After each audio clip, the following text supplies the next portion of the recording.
Our top story. In the first 6 months of this year, West Yorkshire Police have received more reports of homophobic hate crime than in the whole of last year. Police say it's because people are more willing to come forward. Figures show there were 160 reports up to July this year, with 10 people charged. In the whole of 2014, there were 152 reports with 15 people charged. Here's Phil Bodmer. Richard is transgender and has been a repeat victim of both verbal and physical hate crime.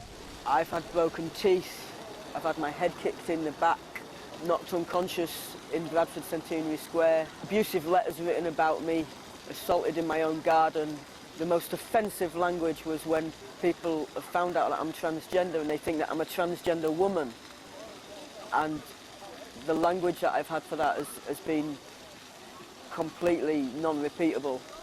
Police define hate crime as targeted prejudice or hostility towards a person's disability, their ethnicity or race, their religion or belief, sexual orientation and transgender identity. Michael Rothwell is a successful businessman running a number of bars and nightclubs in Leeds. He's experienced homophobic abuse, but says there's been a shift in attitude over informing the authorities. Hate crime can come in very different forms. A lot of it these days is on the internet, you know, cyberbullying.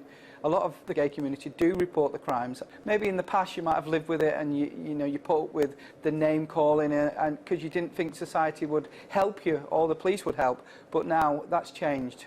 Police say the increase in reports of hate crime is because they are getting better at persuading people to come forward and not because there's been a rise in actual crimes. Do the police take these concerns seriously?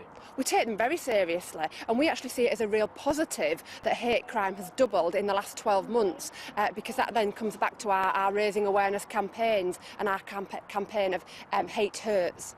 As a society, have we moved on? Do you think there's enough understanding about hate crime and how we deal with it?